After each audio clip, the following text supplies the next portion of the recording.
La conférence de ce soir, qui va nous amener, si j'ai bien compris, dans les îles, c'est ça? C'est ça. Sur les faunes et la flore. Donc, la prochaine conférence, mais là, est le 8 avril. On sera sur les pollinisateurs, des questions écologiques, c'est souvent. Mais ce soir, la faune et la flore des bouts du monde, avec Fabien qui fait les savoirs, qui va se présenter de toute façon.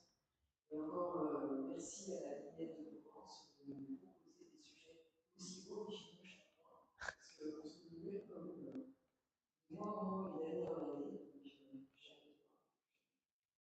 Donc, bonne soirée. Merci. Bon, je m'appelle Flavien, j'ai 28 ans et j'ai eu l'occasion, il y a quelques années de ça, en 2021, de partir 1 an et demi dans les terres australes et antarctiques françaises, sur l'île Amsterdam. On va en reparler. Et depuis, je me suis passionné du coup par les îles, pour les îles subantarctiques. Donc là, j'ai mis les faune et flore des bouts du monde pour que ce soit un peu plus accessible, mais on va surtout parler des îles subantarctiques, les îles qui entourent le continent blanc. Mais on ne va pas parler trop de Patagonie ou de Nouvelle-Zélande comme le titre pourrait le laisser évoquer. Alors, donc les îles subantarctiques, je ne sais pas si vous avez déjà entendu parler. Là, on va les diviser en 5 groupes biogéographiques. Donc, on va commencer par tout ce qui est île Malouine, Géorgie du Sud et l'extrême sud de la Patagonie. Ensuite, on verra le groupe là, de Kerguelen. Donc là, il y a 2 îles françaises, les îles Crozet et les îles Kerguelen. Ensuite, on fera... Alors ça, c'est une... Désolé, c'est pas très propre comme ça sur le diaporama. C'est la zone biogéographique d'Amsterdam et de Tristan da Cunha. On va voir les îles juste après.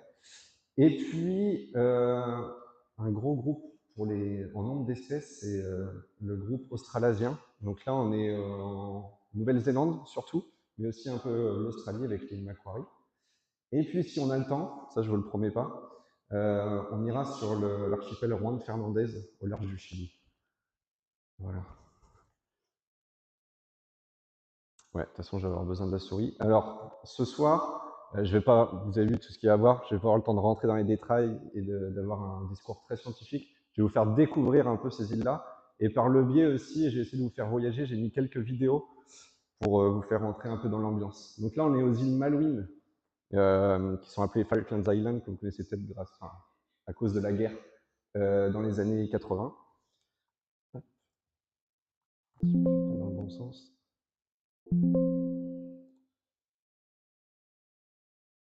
Donc là, on part de Marseille. Donc les îles Malouines, je crois que c'est un peu plus de 9000 km. Hein. Et on va arriver, voilà, pour ceux qui ne connaissaient pas où c'est au large de l'Argentine. C'est 2 grosses îles donc, qui sont maintenant sous l'égide anglaise. Et on arrive là-bas via un avion militaire. C'est le seul lien qu'il y a avec l'Europe. Donc voilà les îles Malouines. Donc on va voir, on peut s'imaginer comme ça des températures et un climat extrêmement froid. C'est pas tant le cas, c'est quand même très tempéré, ça reste au bord de la mer pour la plupart de ces îles.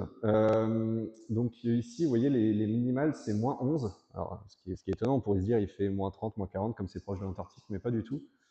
Et puis, ben, les précipitations, c'est un peu comme sur de nombreuses îles, c'est lié au versant. Si on est à l'ouest, à l'est.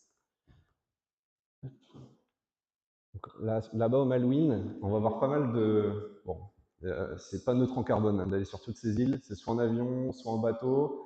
Là, on va voir les arrivées dans les îles Malouines avec les petits avions 8 places. J'ai trop de trucs en main. Là, vous arrivez sur des... Oh merde.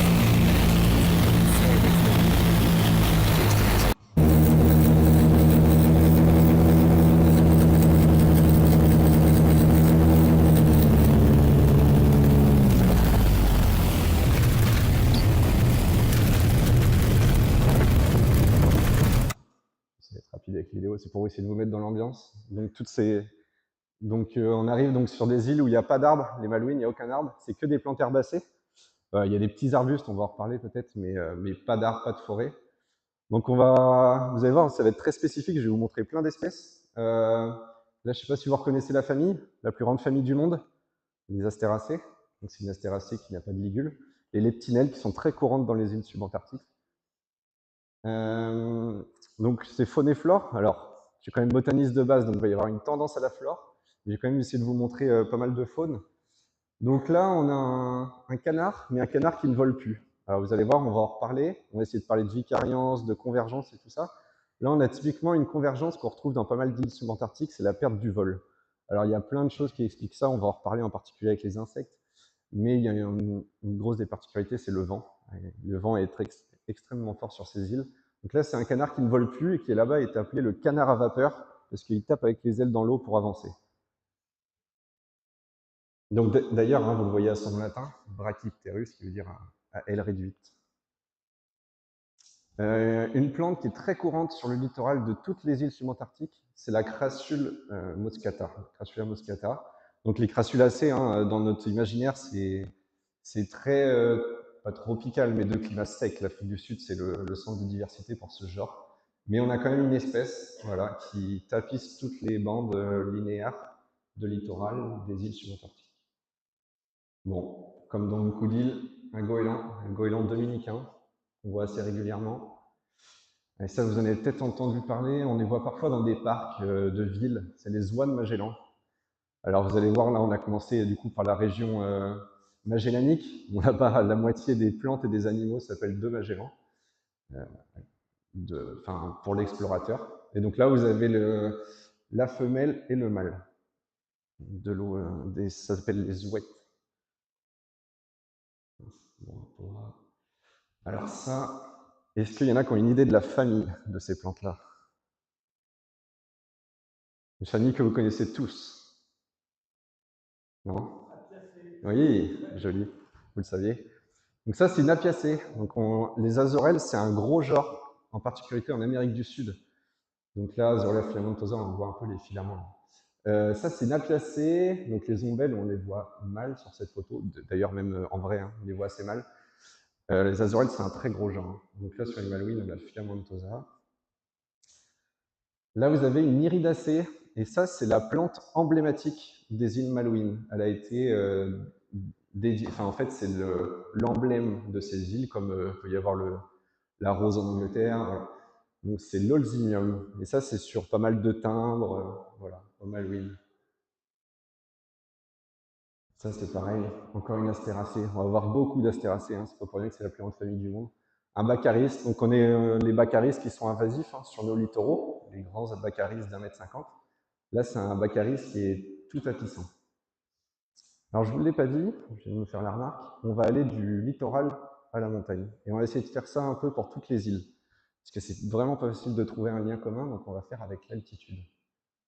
Une sturnelle, un oiseau très, très commun en Malouine. Voilà, une autre azorelle à feuilles de lycopode. Bon, là, on connaît mal le lycopode.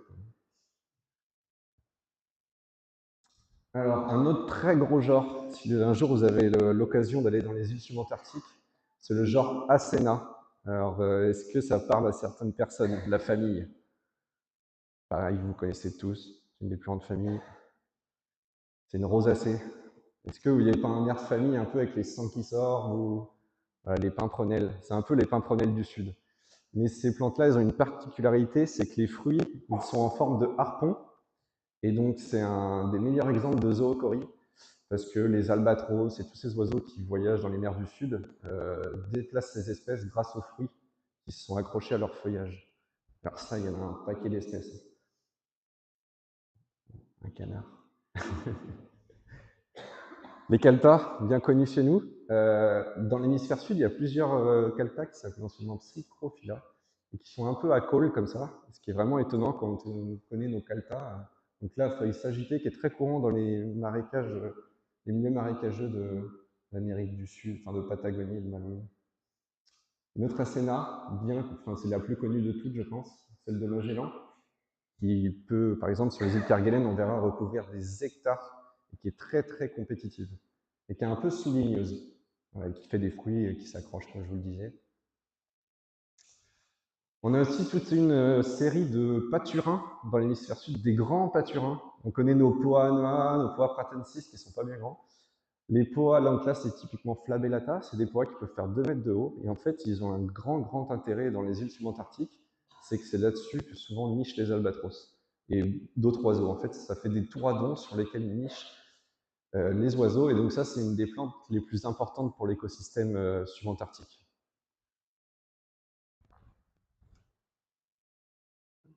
Ça, vous reconnaissez la famille? Les éricacées, on voit bien, hein, avec les feuilles, les fleurs qu'on appelle urcéolées. Donc ça, c'est minuscule, les Golteria. Là, vous connaissez peut-être la Golterie dans le médical. Voilà un peu les paysages qu'on peut rencontrer sur les îles Malouines. Donc là, ça, c'est une apiacée encore, Bolax gumifera. On verra un peu plus tard.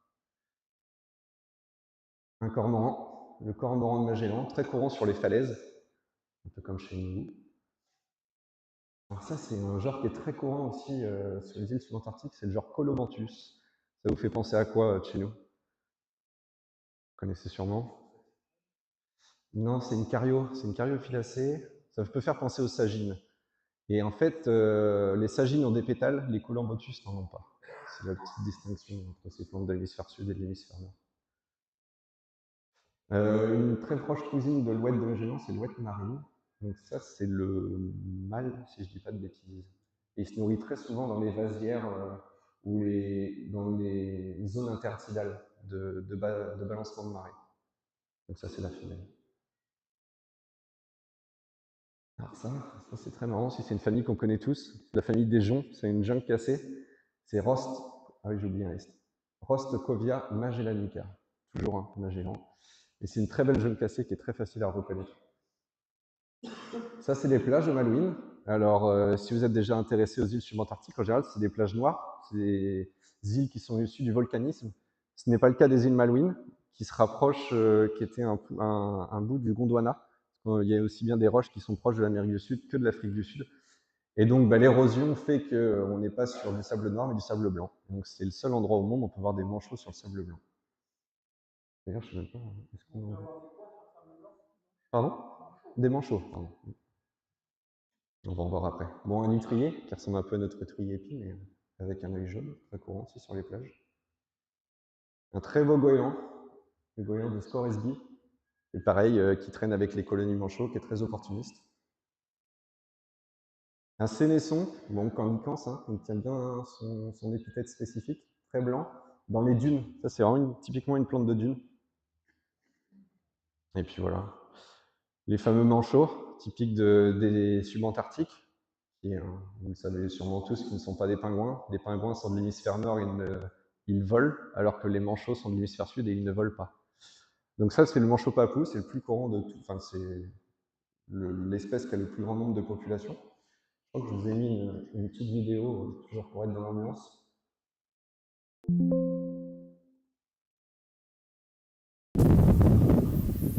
Le vent, hein, le vent dans les subantarctiques.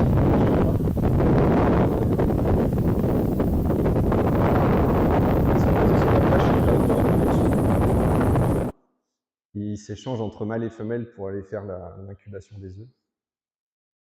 Voyez, là, on voit un œuf. Je ne sais pas si je vous ai mis des petits plus tard, je ne sais plus. Mais voilà, typiquement, alors, le manchot papou, il fait son nid en Antarctique, c'est directement sur le caillou. Dans les Kerguelen, c'est sur l'herbe. Au Malouines, c'est sur les plages. C'est très ubiquiste comme espèce. Et d'ailleurs, c'est une espèce qu'on trouve aussi bien en Antarctique, où il peut faire moins 30, moins 40, qu'au Malouines, où le climat est presque tempéré. Alors ça, je ne sais pas si vous connaissez les Gunéras. Donc là, on est toujours à basse altitude dans les milieux humides. Les Gunéras, on les connaît, souvent c'est les rhubarbes géantes qu'on voit dans les parcs. Voilà, c'est des plantes généralement tropicales qui viennent du Chili, du Brésil, etc. Il y a une minuscule, même aux Nouvelle-Zélande aussi, il y a des espèces comme ça qui sont beaucoup plus petites. Et la particularité de ces espèces, donc déjà, elles sont dioïques, on va faire à des fleurs mâles. Et c'est une des rares plantes à faire des symbioses avec les nostocs. Ça, c'est une particularité dans la racine. Les Euryobulus, c'est une plante très courante aussi, ensuite c'est les cyperacées qui font un peu les tourbières, les tremblants là-bas. C'est une très belle grèbe, la grèbe de Roland, assez petite par rapport à nous. C'est un peu l'équivalent de nos grèbes castagneux en taille. Donc ça, c'est les paysages des Malouines. C'est très plat. D'ailleurs, il y a un endroit qui s'appelle la Lafonie aux Malouines, et c'est un des endroits les plus plats au monde. Sur des kilomètres et des kilomètres, il n'y a pas de relief. Et vous avez une des plantes emblématiques du Malouine. Alors, il y en a une, on en a une suite qui ressemble beaucoup, là, c'est la calcéolaire de Fortergine, et endémique des îles Malouines. Donc là, celle-là, elle attire bien l'œil. Elle n'est pas bien grande, hein, elle fait 3-4 cm de haut, de la famille des Calceolariacées, une famille qui nous est inconnue en Europe, qui est endémique de l'Amérique du Sud. Et il y a eu des suspicions c'est un peu comme les Nepenthes, que certains petits mammifères pouvaient venir lécher le nectar pour la pollinisation. Bon, ça n'a pas été prouvé, hein. Donc ça, il y a Calceolaria uniflora, qui est la vicariante sud-américaine. Je vous ai mis l'échelle. Alors ça, c'est une éricacée. Alors on connaît Empetrum nigrum dans nos montagnes et nos tourbières. Ça, c'est Empetrum rubrum. Alors typiquement, il y a deux espèces, hein. Là, on voit bien le côté bipolaire du genre. Il n'y a que deux espèces. Il y en a une hémisphère nord et une hémisphère sud. Et la petite particularité de cette plante, c'est que les malouins, ils en font de la confiture. Donc si vous allez au Malouine, ça s'appelle le diddledee, et vous verrez des tas de confitures de ces plantes-là. Ça, c'est des colonies mixtes, pareil dans ces milieux de bord de mer, de gorfous sauteurs et de cormorans impériaux. Cormoran avec j'ai perdu le nom, le tubercule sur le nez, sur le bec, pardon. Non, il y en a la caroncule, merci. Voilà, ça c'est le gorfous sauteur du sud. Il y a plusieurs sous-espèces de gorfous sauteurs. Voilà, là on le voit bien le cormoran. Mais en fait, toutes les îles subantarctiques ont un cormoran endémique, micro-endémique de chaque île. C'est assez typique. Et la plupart ont cet aspect avec les yeux bleus et la caroncule orange. Alors, Nassovia, c'est un genre endémique d'Amérique du Sud aussi. Donc ça, c'est un coussin, vous voyez, j'avais mis les règles, la règle, qui a plusieurs décennies, si ce n'est siècles, qui est vraiment impressionnant. C'est une astéracée. Et celle-là, je vous l'ai mis parce qu'elle est dédiée à un botaniste français, Godichaud, qui était spécialiste des astéracées. Et donc, qu'à l'époque de l'astrolabe avec Dumont d'Urville, il avait été en mission avec Dumont d'Urville et il avait décrit l'espèce. Donc on n'a pas vu encore les albatros, je crois, qui sont ces oiseaux emblématiques de l'hémisphère sud. Là, c'est l'albatros à sourcil noir. Là, c'est des parades de retrouvailles. Je vous ai mis une vidéo là aussi.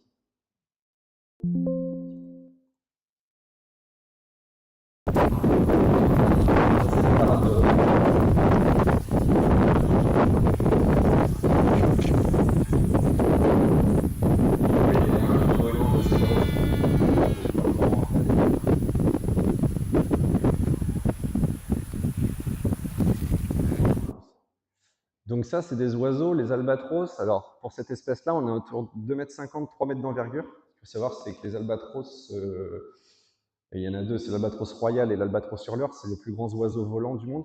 Ils font 3,50 m d'envergure. Ils peuvent faire 3,50 m. Voilà, les colonies d'albatros à sourcils noirs. On voit qu'en fait, les nids, ils les fabriquent avec un mélange de salive et de débris végétaux. Et d'ailleurs, ils se les piquent entre chaque nid. Et on voit les manchots au milieu. Tout le monde s'imagine que les manchots, c'est énorme. Alors, vous avez le manchot empereur sur l'Antarctique qui fait un bon mètre. Mais la plupart des manchots, ils font 50 cm. C'est vraiment pas grand. Les albatros sont plus grands. Bon, un sénesson endémique des Malouines. J'essaie de vous mettre quelques endémiques malouines. Là, on a les otaries. Alors, pas confondre avec les phoques. Je ne sais pas si vous connaissez la différence entre les phoques et les otaries. Ouais, c'est ça. Les otaries ont des oreilles, les phoques n'en ont pas, en gros. Et le phoque, il n'arrive pas à se déplacer sur ses nageoires, pas ses nageoires, sur ses palmes avant, alors que l'otarie peut. Donc là, l'otarie australe, ça c'est un mâle, c'est vraiment énorme. C'est vrai qu'il n'y a pas d'échelle ici. Je vous en montrerai d'autres plus tard. Donc ça, une autre jambe cassée, Marsipospermum. Ça c'est vraiment un grandiflorum, c'est pas pour rien, c'est vraiment une jambe cassée avec des fleurs énormes. Et là, on voit bien du coup le côté tépale, étamine qu'on peut avoir du mal à deviner chez certaines de nos jeux classés. Les squats, alors il y en a dans l'hémisphère nord, mais il y en a aussi dans l'hémisphère sud. Ça, c'est les charognards des mers du sud, on les appelle. Ils mangent tout, les bébés manchots qui sont pas prudents, qui s'en vont, des débris, de tout. Alors pareil, vous connaissez les oxalis, Oxalis eneaphila. Alors tous les oxalis d'Amérique du Sud sont assez impressionnants par rapport à ceux qu'on connaît. Oxalis 9 feuilles. il y a certaines, je passe. Une algue des milieux intertidaux qui est très belle, Adenocystis utricularis, donc pour ces fameuses utriculaires, c'est rempli d'un petit gaz. Bon, vous avez quelques dauphins. Bon, je ne suis pas un grand spécialiste de la photo en mer, mais le dauphin de Pile, on peut voir sur les bords de mer. Alors, je vous ai parlé d'une apiacée qui faisait des coussins. Et bien là, on l'a, Bolax gumifera. On peut reconnaître un peu la fleur d'apiacée avec les stylopodes là. Mais c'est vrai que l'ombelle, on a du mal à deviner. Donc ça fait des coussins tellement durs qu'on peut marcher dessus. C'est assez impressionnant. Bon, je vous remonte les colonies d'albatros encore. Ça, c'est le caracara. C'est un autre charognard des mers du Sud qui se nourrit, pareil, très opportuniste, des bébés manchots, etc. Et ça, c'est une espèce qui est presque endémique des Malouines. Donc, subendémique. Voilà les fameuses apiacées, les coussins que ça peut faire. Dans des milieux très minéraux. Donc là, ce qui est assez intéressant, c'est que vous le savez peut-être, selon la latitude, on peut être à 2000 en Europe, mais rapproché en mer à des latitudes très extrêmes, on a les mêmes conditions écologiques. Moi, typiquement, c'est quelque chose qu'on pourrait voir dans nos Alpes à 2 ou 3000 mètres d'altitude, sauf que là, on est au bord de la mer. Donc c'est assez remarquable. On a fait souvent l'exemple entre la Scandinavie et les Alpes, mais c'est aussi le cas dans l'autre sens avec l'hémisphère sud. Alors ça, c'est un céleri. Bon, vous connaissez sûrement Apium graveolens chez nous. Apium austral. Bon, il y a des problèmes taxonomiques dans ces plantes-là, je ne vais pas m'attarder, mais il y a plusieurs espèces qui se ressemblent. Donc là, on reconnaît bien les apiacées pour le coup. Il y a un autre caracara. Alors celle-là, je vous en parlais, cette petite violette. Alors, vous connaissez peut-être souvent les violettes d'Amérique du Sud, elles font des rosettes, c'est très joli. Il y a quand même des violettes qui ressemblent aux nôtres, là-bas, maculata. Et en fait, la particularité de cette violette, c'est qu'elle est la plante hôte de l'unique papillon endémique des Malouines. Et en fait, ce papillon est inféodé à la violette. Et donc ça, ce papillon, il est assez simple à prendre en photo aux Malouines, parce que dès qu'il y a du vent, il se pose au sol et il ne fait plus rien. Et donc on peut s'approcher à 10 cm, il ne s'envolera pas tellement qu'il y a de vent. Voilà. On pourrait se dire c'est paradisiaque, on a envie de s'y baigner. Bon, l'eau est à 3-4 degrés. Et on voit les manchots ici, qui sortent de la plage. Voilà. Et là, je vous ai mis une petite vidéo des manchots qui sortent.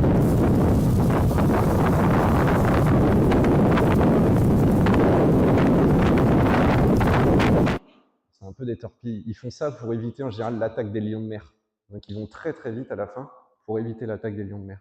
C'est pas facile d'en faire des photos, ni des vidéos d'ailleurs. Voilà encore, on est au sommet de New Island dans les Malouines à 200 mètres d'altitude. Ça c'est encore une autre ouette, Rubiceps. Très jolie. Déjà vous avez mis des belles espèces quand même pour pas vous endormir. Espèce de chardonneret. Alors ça, ils appellent ça Vanilla Daisy. Donc Daisy, c'est marguerite. Et en fait, c'est une astéracée qui sent très très fort la vanille. En général, on la repère à l'odeur avant de la voir.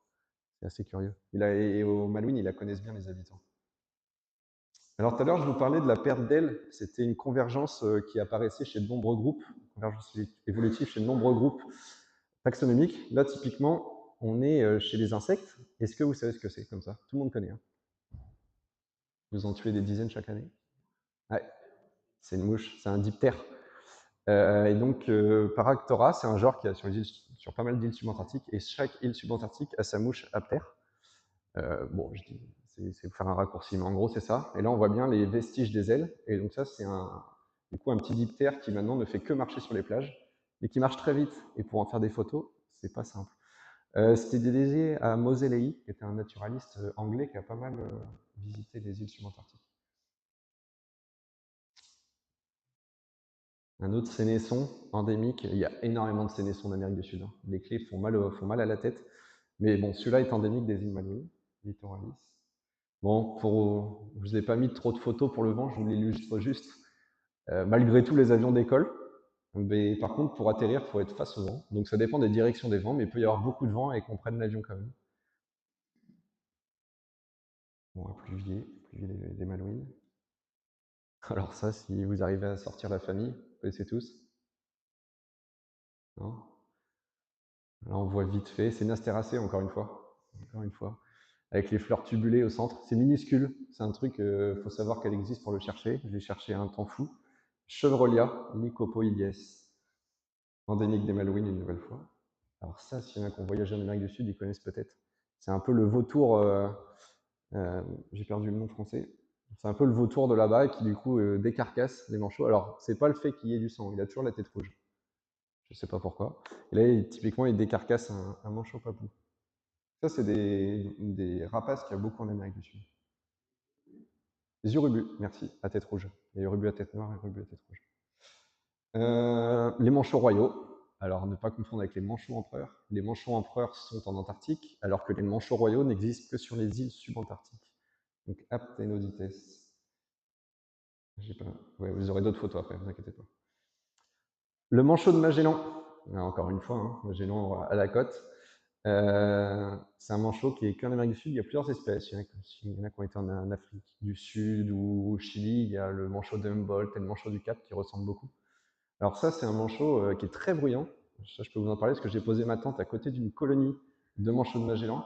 Et je peux dire que la nuit a été très courte parce que toute la nuit, ça fait des parades, ça se claque le bec. Et c'est des espèces qui vivent en terrier. Non, j'ai perdu le nom, comment on appelle les animaux qui vivent en terrier. Hypogée, voilà, c'est une espèce hypogée qui vit sous la terre. Et donc on la voit assez peu le jour, mais la nuit, ça fait beaucoup de bruit. Encore le cormorant. Alors ça, vous reconnaissez la famille? 4 pétales? Non, ça aurait pu. Non, vous en avez plein les... j'avais pas les garrigues, pardon, en Corse. Non, ouais, c'est une myrtacée, famille de la myrte. Myrteola numularia, donc numularia en forme de pièce, parce que les feuilles sont toutes rondes. Et là-bas, ils appellent ça le tea berry. Ils en font du thé avec les baies. C'est une des rares myrtacées des îles subantarctiques. Un passereau, bon, les gamocaètes, c'est une famille des gnapha assez proche de nos gnaphalium et tout ça, qui est subendémique des Malvines, Malvinensis. Alors ça, vous allez me dire, il nous endort avec ces petites plantes qui ressemblent à rien. Colomanthus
Vous avez une plante typique des tourbières, Donatia fascicularis. Et Donatiacées, alors maintenant c'est pas.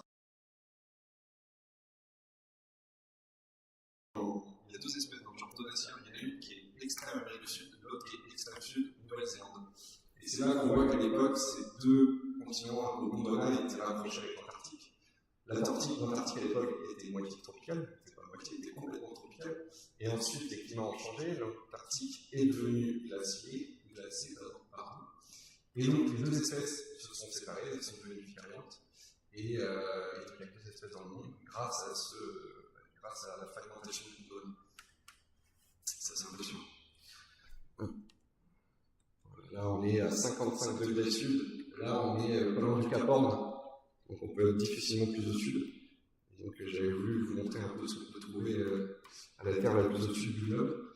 Là, vous avez un cactus à feuilles de Dionée. Vous connaissez tous les Dionée et ces plantes d'appartement quand vous les touchez avec le referme.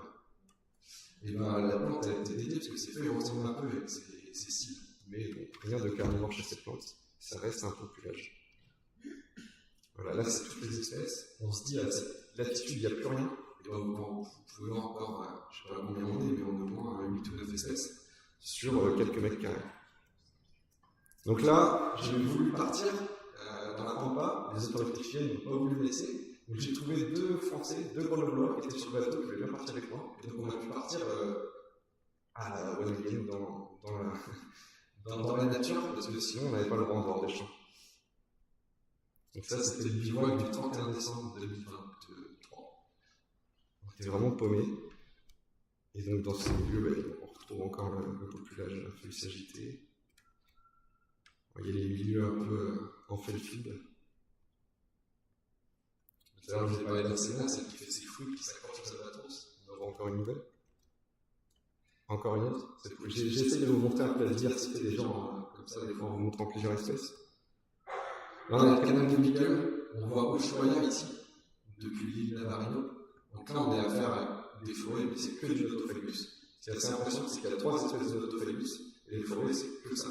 Il y a Nothofagus betuliensis à basse altitude, Nothofagus pluvio à des altitudes intermédiaires, et Nothofagus antarctica à la frontière avec les milieux alpins. Alors lui, il a fait la vedette il n'y a pas longtemps en France, en Bretagne. C'est le martin pêcheur d'Amérique du Sud. Ça, c'est un bateau, juste pour vous donner l'échelle. C'est un martin pêcheur qui est vraiment énorme et qui a été trouvé il n'y a pas longtemps en Bretagne. Je sais pas, vous avez peut-être vu, il y a plein de photos qui sont passées. Mais oui, c'est le plus courant d'Amérique du Sud. Et ça, c'est une sous-espèce endémique de Patagonie. Donc tout à l'heure, je vous ai montré l'Oxalis, je le vois encore dans des milieux différents. Là, on est sur le Dianthès des Navarino, c'est le trek le plus austral du monde. Sur 4 jours, vous faites le tour de ces pics. Et donc là, on peut voir. Qu'est-ce que ça vous dit ça? Vous connaissez tous? diptère encore? Ouais, c'est presque un moustique. Ouais, c'est encore un diptère. Il est fameux. Ah bah oui. Mais son petit nom en commun. Ouais, c'est un cousin. Les tipules, c'est le cousin. Et donc ça, c'est une tipule qui a un gros rétrécissement d'aile aussi, qui ne vole plus, et qu'on voit marcher pareil sur les pierres. Et donc là, encore une convergence de forme sur ces animaux qui n'ont rien à voir et qui arrivent à la même évolution, c'est-à-dire la paire d'ailes. Alors, il ne les a pas encore complètement perdus, mais peut-être que dans quelques millénaires, ça sera le cas. Si les milieux sont encore là. La sauvegarde, alors vous avez parlé, c'est pas terrassé. Une autre espèce, on ne trouve que sur ces endroits. Il y a un autre pluvier, c'est le pluvier de Durville. Une très belle plante. Vous avez la famille peut-être? Pardon? C'est la maridacée. C'est très bien maridacée parce qu'en fait, ses feuilles elles sont toujours en forme de tire-bouchon. Textagma nival. Pour ceux qui ne savent pas, nival, ça veut dire un peu neige en latin, en grec, je sais pas. C'est comme ça marche. Voilà, qui fait un tire-bouchon. Notre sélection, il y en a beaucoup. Et ça, c'était la très belle découverte de ce passage en l'île Navarino, Oldinium muscurale, une espèce qui n'avait jamais été photographiée. Là, on est en train de faire un article pour relater la découverte sur cette île qui n'est pas connue dans le sud du Chili. Et c'est une espèce qui a été décrite dans les années 70 et qui n'avait jamais été revue depuis. Et donc, on a mis beaucoup de temps à l'identifier, et ceux qui connaissent l'inaturalisme, c'est grâce à la communauté naturaliste qu'on a réussi à l'identifier. Il y a une myridacée du coup. Au début, on était parti dans les romulés, il y a plein de trucs, bien qu'il n'y ait pas de romulés dans le sud, on a essayé de creuser. Alors ça, ceux qui touchent la famille, je rappelle, une bière à la sortie. Ça, c'est une escaloniacée. Voilà, je sais que c'est peut-être des escalonias, les petits arbres à fleurs rouges qu'on voit dans les parterres. Bon, bah, rien à voir. Pareil, moi, quand je suis tombé dessus, pour trouver la famille, il y a perdu. Tribelles australis. Orysia, un genre très courant aussi. Fuegiana, toujours pour la terre de feu. Une plante aginacée, anciennement Strophyriacée. Vous avez des très belles fougères aussi. Polystiques, alors vous connaissez peut-être le polystiques, des sous-bois. Ça, c'est un tout petit polystiques très raide, un peu crassulescent, qui est partout dans le sud de la cordillère des Andes. Voilà, et là, on voit, là, c'est. Là, ici, c'est l'archipel du Cap Horn. Donc, c'est les terres les plus au sud de l'Antarctique. Et là, la Turinai, elle est très basse, elle est autour de 300-400 mètres, alors qu'en France, elle est à, ça dépend des massifs, on va dire entre 2000 et 2500, parfois plus. Alors, en général, c'est des petites expéditions, ça se fait en pente. Là, c'est un jour, la tente avait cassé. Juste vous montrer. Bon, c'est pas tous les jours comme ça, mais ça peut parfois être impressionnant. C'est un marine.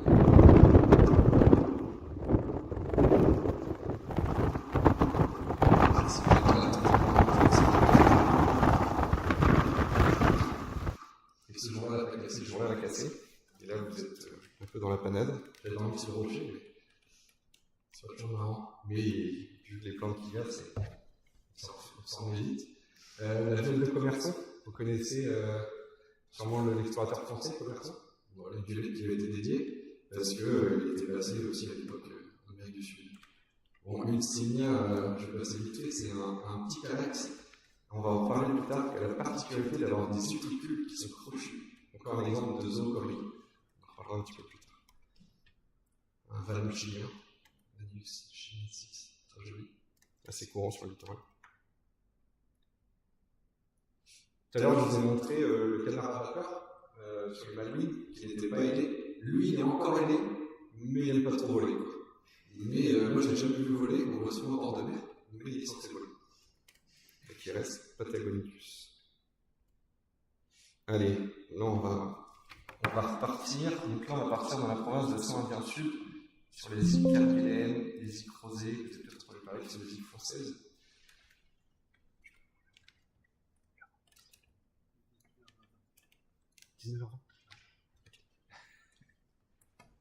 Voilà, les îles Kerguelen. Donc ça, c'est un archipel français qui est grand comme la Corse, à peu près. Donc c'est très grand. Alors, pour ce qui est de. J'essaie de vous mettre la météo à chaque fois, mais bon, on est sur des moyennes à peu près similaires. Oui, d'ailleurs, on était à 6 degrés. Sur Ushuaïa, on est à 5 degrés de moyenne. Vous voyez, les records de température, c'est 25, et les records négatifs, c'est 9,5. Donc on est sur des climats qui restent tempérés, mais subantarctiques. Ça, c'est l'arrivée sur l'archipel Kerguelen. Sur l'archipel Kerguelen, on y va avec le Marion Dufresne, qui est un navire océanographique français à l'intérieur. Mais il n'y a pas de port sur ce site, du coup, après, on descend avec l'hélico et on embarqué sur le bateau. Donc là, vous êtes au courant, il y a l'Atlas de la flore des terres australes françaises qui vient juste de sortir aux éditions de Top, dans un titre sur lequel on a travaillé depuis 2 ans. Donc ça, c'est des cartes que je vous sors. Vous ne savez pas si elles sont inédites ou pas, bon, elles ne sont pas, comme je l'ai sorti. Ça, c'est des densités d'espèces sur des mailles de 5 km au Kerguelen. On peut monter à 27 espèces par maille. Il y a 30 espèces natives sur les îles Kerguelen. Tout à l'heure, je vous parlais de la crassule, vous savez, la crassule qui est normalement en Afrique du Sud. Voilà des tapis que ça peut faire en bord de mer. Ça aime bien tout ce qui est microphyte, donc les endroits où il y a des animaux qui restent souvent en la voie. Sur ces milieux, vous avez, ça vous dit quelque chose? Ouais, de la famille du. Il n'y a pas d'oreille. Du monte. Non? Du phoque. Il n'y a pas d'oreille, donc c'est la famille du phoque. Et donc ça, c'est des animaux qui peuvent faire jusqu'à 2 ou 3 tonnes.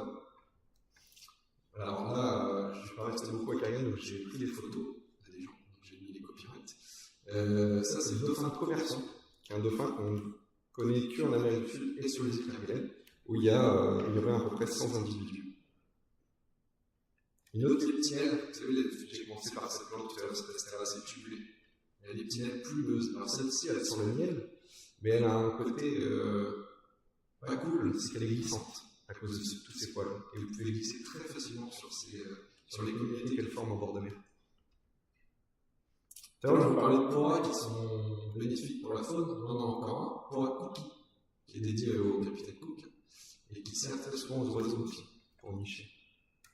Les colomanthus, on voit un autre endémique du groupe de Kerguelen.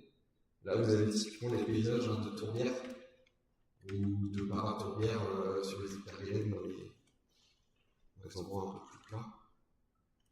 Vous avez aussi la calitriche de l'Antarctique. Alors, on connaît tous les calitriches, peut-être de nom. Vous savez, normalement, ça se différencie au fouilles, on n'a pas trop de difficultés. Là, j'ai mis une photo qui est assez parlante. On voit c'est une plante monoïque. C'est-à-dire que sur la même plante, on a des fleurs mâles et des fleurs femelles. Et on le voit bien, avec la fleur mâle ici et la fleur femelle ici, le stigmate. Bon, il y a aussi les renoncules. Les renoncules, il y en a vraiment partout. C'est un genre qui est cosmopolite, avec Bisternatus. Alors, vous avez un petit canard, le canard Piton. Alors, lui, il vole, et malgré son poids, si on peut faire la blague, le canard Piton. Et Piton était un naturaliste anglais, mais on fait souvent la blague, vous êtes sur ces îles, vous avez le droit. Et c'est un canard qu'on retrouve que sur les îles Crozet et Kerguelen, qui fait penser un peu à une sarcelle. Et ça, c'est une renoncule. Alors, il n'y a que 3 espèces endémiques de l'archipel Kerguelen. Ça, c'en est une, la renoncule de Mosellei. On ne trouve que dans les mares d'eau et qui ont un peu un marrage. Les Moselle, elles ressemblent beaucoup à notre Moselle aquatique qu'on a en France. Un genre de chauve-gère. Oui, c'est peut-être le genre de chauve-gère dans nos tourbières alpines et jurassiennes. Voilà, un genre qui lui a été dédié aussi à la chauve-gère, qui est très courant dans les îles subantarctiques. Et alors la Moncie, ça c'est une plante absolument cosmopolite. Moi je ne savais pas en voyageant dans l'hémisphère sud. En fait on la trouve en France, en hémisphère nord, en hémisphère sud, partout. Mais moi je trouve que dans l'hémisphère sud elle a des fleurs presque actinomorphes, alors qu'en France c'est tout le temps zygomorphe. Il y a quand même une subtilité, mais ça fait peut-être partie de la variabilité de l'espèce. Donc qui fait partie de la famille des Montiacées. Et donc, tout à l'heure, je vous disais qu'il y avait le Colomanthus liphensis qui n'existait qu'en Antarctique, avec la Deschamps, enfin la planche de l'Antarctique. Ça, c'est la deuxième espèce qu'on trouve en Antarctique. Il y a son côté un peu bicolore sur les gueules. Ça va être très courant aussi sur cette île-là. La grosse tige de Magellan. Ça fait longtemps. Avec la Sénat de Magellan derrière. Et pourtant, Magellan n'a jamais été sur ces îles. Elles sont présentes ailleurs. Tout à l'heure, je vous l'ai présenté, le lycopode de Magellan. Et là, vous avez ce qui est appelé les prairies natives. Alors là, vous avez la piacée d'Azorel, et avec le fameux chou de Kerguelen, qui est un peu la plante emblématique de ces milieux, qu'on va voir bientôt. Et là, c'est là les tapis que ça peut former. Alors, je vous disais que c'est très très compétitif. C'est elle qui fait de la zoochorie. Alors là, la zoochorie, elle marche aussi pour les humains, quand vous marchez là-dedans, vous en avez plein les chaussettes et plein le pantalon. Avec ce fameux chou de Kerguelen, Primglea antiscorbutica. Alors, ce qui était marrant, c'est qu'à l'époque, les marins ils l'utilisaient pour lutter contre le scorbut, donc antiscorbutica. Et Primglea, ça vient de Pringley, qui était un chercheur sur le scorbut. Tout son nom est lié au scorbut. Et ça reste une race cassée, hein. C'est un chou très grand qui va faire plus d'1 mètre de haut. Voilà encore une photo avec les fleurs. Et donc, dans ces choux, vous avez souvent une fourmi. Non. Encore une fois, il y a une mouche. Ah oui, pardon, j'ai compris. Voilà, encore un hyper, une mouche qui n'a plus d'aile et qui se nourrit souvent sur les choux de Kerguelen. Alors ça, les Elaphoglossum, si vous avez voyagé un peu, vous connaissez peut-être, ce sont des plantes tropicales. Il y a plus de 700 espèces dans le genre dans le monde. Et vous en avez une qui est très rare sur ces îles, c'est Elaphoglossum randi. Elapho, je vous ai dit langue de cerf, je ne sais plus. Bon, en tout cas, Elaphoglossum, ça veut dire, on l'appelle la langue de cerf, ça vient d'Elaph, qui veut dire le cerf, et Glossum qui veut dire le cerf. Alors il y a un polypode qui sont endémiques des Hypergales, qui revient vers Italie. Bon, il ressemble beaucoup aux autres, il y a un peu plus de relief, un peu plus tué. Et vous avez une autre espèce endémique des Kerguelen, c'est le Lialia kerguelensis. Et son plus proche cousin est en Nouvelle-Zélande, et du coup ils ne sont pas encore arrivés à conclure sur les études si à l'époque il y avait lancé comme en Antarctique, il y a de la chance. Voilà, pas tuer un Kerguelen, c'est rare. Et puis, ce qu'il faut savoir, c'est qu'à l'époque, ces îles-là, les îles Kerguelen, est-ce que vous savez ce que c'est ça? Ouais, c'est du bois fossilisé à l'époque. Sur Kerguelen, il y avait plein d'arbres, des araucaria, des vidriptenia, beaucoup de. À l'époque du Carbonifère, quoi. Parce que voilà à quoi ressemblait l'Antarctique à l'époque. Et donc, les îles Kerguelen, sûrement un paysage assez semblable. C'est assez impressionnant. Donc, on retrouve encore du bois fossilisé au Kerguelen. Alors que maintenant, il n'y a plus un arbre, plus une espèce de. Cormoran, le cormoran endémique de Kerguelen. Tout à l'heure, je vous disais que les cormorans sur l'Antarctique, ils se ressemblent un peu tous. Un peu tous. Là, vous voyez bien par rapport au cormoran des Malouines tout à l'heure. Et voilà, ça, c'est le plus grand oiseau volant du monde. L'albatros sur l'heure, qui peut faire 3,50 m envergure. Pour vous donner une idée, je pense que c'est projeté sur 4 mètres, 3-4 mètres. Donc l'albatros peut faire la largeur de cet écran. Vous avez aussi le pétrel géant. Alors le pétrel géant, ça fait partie de la famille des procéaridés, les pétrels, on a peu chez nous. On a depuis fin des Lincans, des choses comme ça. En fait, on les reconnaît parce qu'ils ont un tube sur les enfin, c'est des narines, sur le bec pour pouvoir désaliniser. En fait, ils extraient, je sais pas comment dire. Ils font des excréments de sel via le tube. C'est que des oiseaux marins sur cette famille. Là, vous avez l'albatros fuligineux, l'albatros qui peut faire environ 2,50 m d'envergure aussi. Bon, je ne vous passe tous les pétrels, sinon j'aurai jamais le temps. Là, on va partir sur l'île d'Amsterdam. Alors, c'est l'île où j'ai vécu pendant 1 an et demi, et il y a aussi Gilles, qui est ici, qui a vécu 1 an et demi sur cette île. Je fais des souvenirs si tu veux, Gilles, au bord du truc.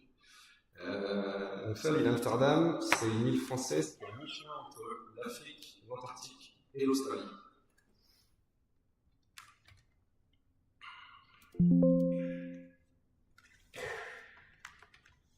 Alors on part des Kerguelen, et vous voyez on va au-dessus sur l'île d'Amsterdam. Là il fait moins froid, on est en minimal, on est à 2 degrés, et en maximal on est à 25, 26. Et il peut neiger mais que en altitude. Alors, et bah pareil sur ces îles-là, tous en hélico. Enfin, pas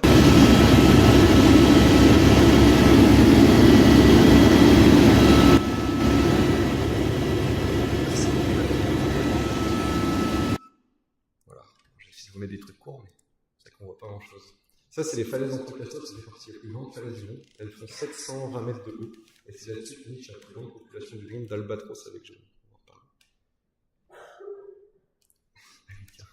Donc ça, c'est Gilles qui tient un anémomètre dans sa main. Ce jour-là, on avait 40 nœuds de vent. C'était énorme. On est sur le du Saint-Denis.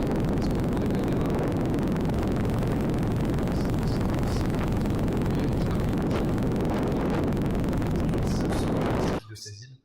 Je ne vous ai pas dit, il y a une caméra du coup volcanique. L'île Amsterdam, elle est apparue il y a entre 6 et 700 millions. Donc c'est encore très récent. Et sur l'île Saint-Paul, qui est à proximité, il y a encore des terres chaudes et des bains bouillants. Donc c'est encore plus ou moins actif. C'est sur la dorsale médio-océanique de l'océan. Et donc je vous parlais du vent. Ici, là, ça c'est l'île Amsterdam. Donc ça c'est des nuages orographiques. Donc lui il a fait 7 km par 10. Et donc ça crée des nuages en direction de l'Australie sur des centaines et des centaines de kilomètres. C'est assez impressionnant. C'est ce qu'on appelle des nuages tubulaires ou orographiques. Ça, je vous ai remis la carte. On peut monter à 26 espèces par an, c'est de 500 mètres pour le coup. Voilà. On voit que plus on monte à d'altitude, plus il y a d'espèces natives. Et on voit aussi l'inverse avec les espèces exotiques. Je n'ai pas trop le temps de parler des espèces exotiques, mais vous pouvez tout voir ça dans le bouquin qui vient de sortir. Sur le terrain, on voit souvent les orques. Un petit truc là, sur l'Antarctique. Il y a plusieurs types, c'est peut-être A, B, C. C'est des orques qu'on peut voir très facilement sur Amsterdam. Vous avez aussi la barrière d'algues, ce qu'on appelle des laminaires. C'est parmi les êtres vivants, les plantes qui poussent les plus vite, jusqu'à 40 cm par jour. Et ça fait des barrières comme ça tout autour de l'île, et ça protège souvent les otariés et tout ça des attaques d'orques. Et nous, on pouvait aller plancher là-dedans, c'était assez impressionnant. Ça peut faire 40 mètres de haut. Ouais, il y a d'autres trucs qui en parlent. On voit très bien avec les bleus, des petits oiseaux, des petits poissons qui ne sont connus que des îles Tristan d'Aconia, dont je vous parlais tout à l'heure, et de l'île Amsterdam. Donc là, on est à 1 mètre de profondeur, je pense. Alors, en fait, les petites algues, les grandes algues, elles ont des pneumatocystes. C'est des poches de gaz en fait, qui lui permettent de flotter et d'arriver à la surface et de trouver la lumière. Vous avez un très beau poisson, celui-ci. Ça, c'est le Saint-Paul, qui est très bon d'ailleurs. On a le droit de pêcher des petites quantités sur l'île. Ça, c'est le Boviculus, c'est le seul poisson endémique de la zone nérétique, de la zone littorale de l'île Amsterdam, qui vit un peu dans les endroits du balancement de marée. Il y a les vagues, il y a des petits crochets sous les nageoires pour s'accrocher un peu aux cailloux et aux algues et pas se faire emporter par les vagues. Et puis vous avez la langouste d'Amsterdam qu'on a l'habitude de manger tous les dimanches au barbecue, qui est très bonne, mais qui est endémique de l'île Amsterdam et de l'île Tristan d'Aconia encore une fois. On entend souvent ce mot-là. Donc on voit bien la relation biogéographique. Et les Xanthoria, on connaît chez nous avec les Xanthoria parietina. Ici, les Xanthoria capetii, qui existent en Afrique du Sud et sur l'île Amsterdam. Pareil, ça recouvre les rochers au bord de mer. Et puis l'animal emblématique de ces îles, c'est l'otarie à fourrure subantarctique. Et là, qui est en train d'aller son petit, il y a 22 000 naissances par an sur l'île. Ça veut dire des populations énormes. Même quand il pleut, ils ont tendance à remonter, on les trouve dans le champ. C'est assez impressionnant, le nombre qu'il y a. Oui, avec les mâles qu'on a en reine, qui dictent un peu la loi sur les plages, avec les petits ici. Là, on ne va pas y marcher, ou alors avec un bâton, parce que les mâles sont très agressifs en période de reproduction.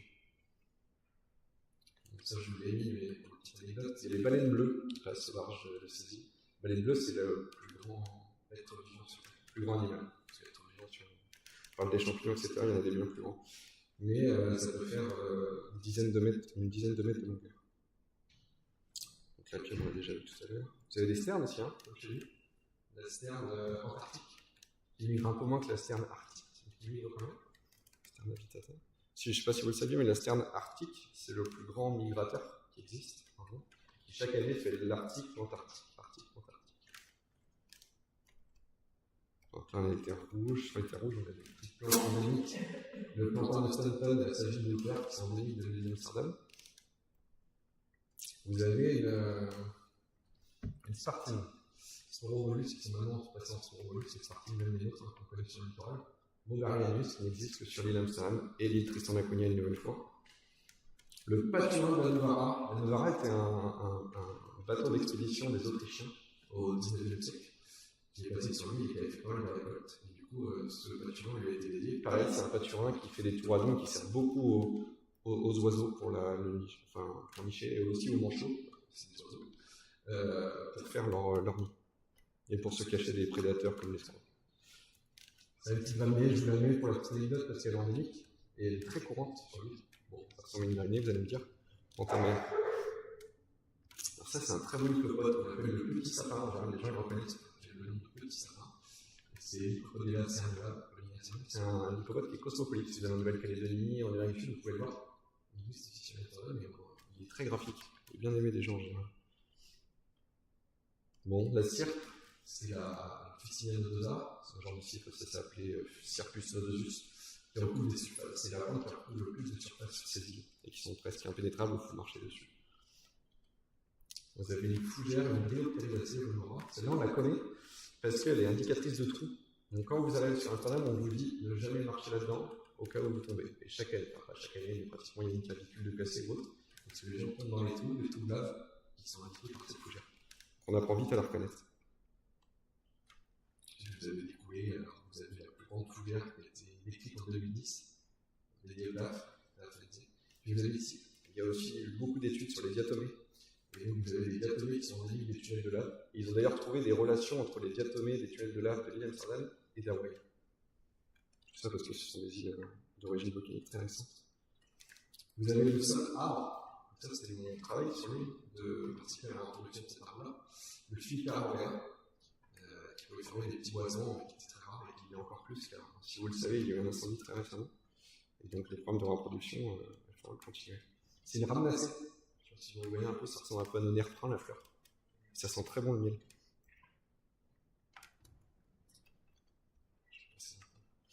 Vous avez une fougère avec beaucoup de carapaces archaiques, je ne sais pas si vous connaissez les gleckénia. Dès qu'on voyage un peu, on rend compte de ces espèces, c'est surtout tropical.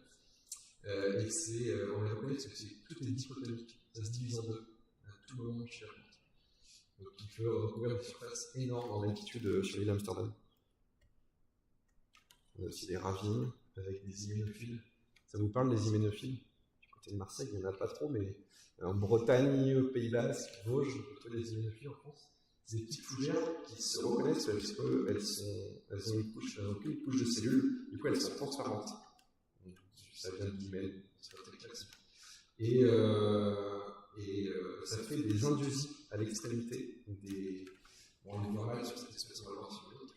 Et les indusies renferment les sporanges qui ensuite éclatent et font disperser les spores. C'est une famille de fougères qui est bien à part, donc on peut connaître en Europe, souvent tropicale. D'ailleurs, je vous ai parlé de la langue de serre, on voit une autre à feuilles coupées, qui est très courante aussi, qui est un peu emblématique de la flore de l'île Amsterdam. C'est une fougère, avec les fonds stériles et les fonds fertiles qui sont érigés, comme les lectums chez nous. Une autre assez rare. J'essaie de vous montrer la diversité des genres. Et là, on arrive au calestron du Christ, que j'ai mis une photo. C'est les plantes, on appelait une signa avant, je vous disais, j'ai repris une photo. Ici, en fait, vous voyez, les structures, ils sont accrochés, ils ont une forme de crochet qui s'accroche aux oiseaux. Et qui maintenant sont passés dans le genre carex. Ça, c'est des zones d'altitude complètement dénudées. Ah ben là, voilà, on voit mieux. Vous voyez, les structures ici, là, elles continuent, elles sont prolongées avec les crochets. C'est comme ça que ça s'accroche aux oiseaux. Et que les albatros dispersent les plantes, entre autres. On le voit peut-être mieux ici. Mais maintenant, c'est reclassé en carex. Bon, encore une Hyperdia, une Lycopodiacée. Et puis vous avez l'albatros d'Amsterdam, qui est endémique de l'île Amsterdam. Il n'existait plus que 4 couples dans les années 80. C'est un des oiseaux les plus rares du monde. Et classé dans la 16 espèces les plus rares du monde, tout couple taxonomique confondu. Mais depuis le mieux, il y a 250 individus, je crois, 100 couples reproducteurs, encore plus. Et donc on le trouve que sur les tourbières d'altitude. Et je vous ai mis une vidéo d'une parade. C'est des oiseaux énormes qui peuvent. Ça, c'est pareil par rapport à l'autre.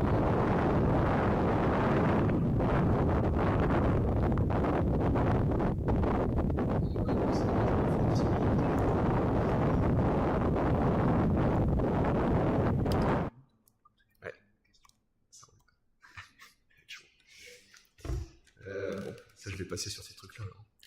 Bon, là, vous voyez encore la convergence dont on a parlé. Rétrécissement d'aile, à votre avis, c'est quoi? Alors, c'est pas un dictère. On va changer un peu. Vous connaissez tous. Pardon? Ouais, un papillon. Ça, c'est un papillon qui est le grand rétrécissement d'aile. Brachyptère à vertice, ou brachyptère qui nous est.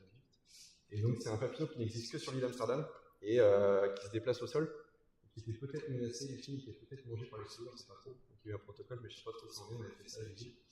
Et donc, il ne vit qu'en altitude, et ça, c'est une espèce, pour le coup, elle a 10 km² de vie dans le monde. C'est des espèces qui peuvent être menacées d'un rien, quoi, mais qui, d'un point de vue de l'évolution, sont assez incroyables.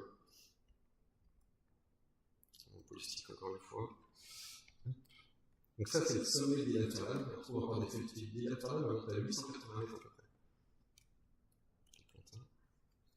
Ça, c'est une mousse Hippodontium pommiforme, une mousse qui n'existe qu'en Afrique du Sud et sur l'île d'Amsterdam, qui font des tapis comme ça en altitude.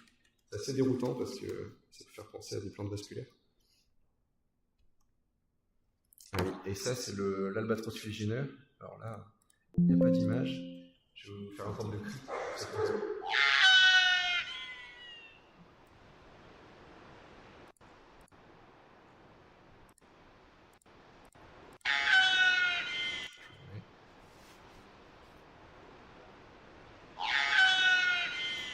Et ça, c'est assez typique de cette espèce d'oiseau qui est une espèce qui niche en falaise. Donc ça résonne dans la falaise. C'est assez étonnant pour tous ceux qui ont l'occasion de l'entendre. Et souvent, ils comparent ça à quelqu'un qui gèle une falaise.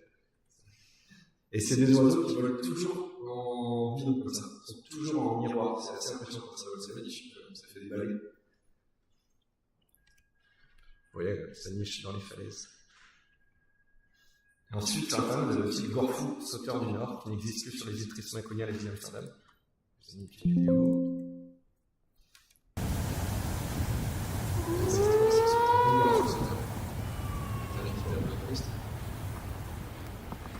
Ça, c'est une espèce en grande voie de disparition qui a une population baissée de plus de 80% à cause des changements de.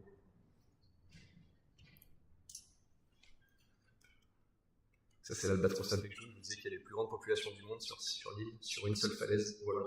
Ça, c'est avec les poussins. L'albatros, c'est des poussins qui sont énormes. Et avec des albatros qui font 2 mètres d'envergure à peu près. Donc là, il y a 30 000 couples dans cette falaise. Allez, on arrive à la dernière province. J'aurais pas le temps de vous montrer Robinson, mais c'est pas grave. Donc là, on arrive dans la province australasienne, en dessous la Nouvelle-Zélande. Donc on part d'Amsterdam. On ne sait pas dans l'ordre des voyages, mais c'est pour que ce soit plus simple pour que tout le monde s'y retrouve, j'espère. Là, on arrive sur l'archipel d'Auckland. Donc Nouvelle-Zélande, la capitale économique c'est Auckland, mais ça n'a rien à voir. Donc là-bas, les arrivées se font en Zodiac. Alors on y va avec un bateau, un gros bateau, et ensuite on descend en Zodiac.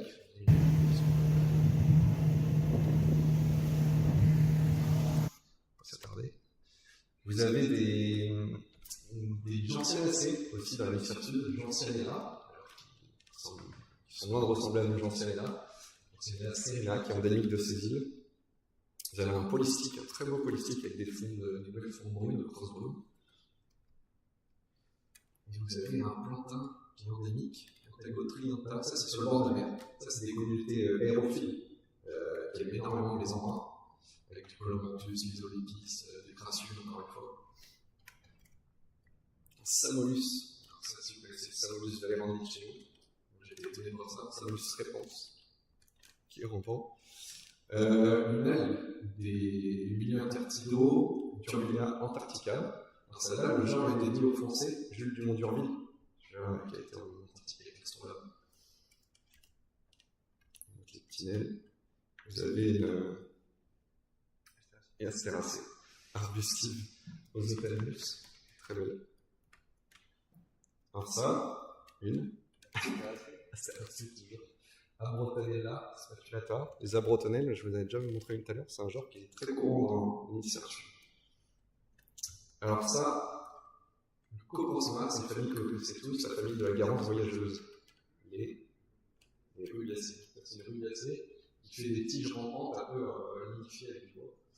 et qui fait des fleurs, voilà, pour les tépales, là, et puis donc ça doit être les fleurs femelles. Vous avez l'albatros à cape blanche, l'albatros timide, il a deux noms, qui niche un peu dans les falaises comme l'albatros à cape jaune. Donc là, on va parler, si j'ai le temps, des mégaherbes. C'est des communautés végétales typiques de ces îles. Je vais regarder la traversée. Et je vous ai mis une vidéo où on va zapper. Et on arrive sur l'île Macquarie. Donc là, on était sur une île néo-zélandaise. Ça, c'est une île australienne. Donc on part de l'archipel d'Auckland et on arrive sur l'île Macquarie. Elle a des particularités géologiques, je ne vais pas rentrer dans les détails, mais en gros, c'est un soulèvement de la croûte terrestre. Et donc c'est un des seuls endroits au monde où on peut voir la croûte terrestre qui est libre. Et donc sur ces îles, vous avez encore un cormoran, comme je vous parlais, qui se ressemble beaucoup.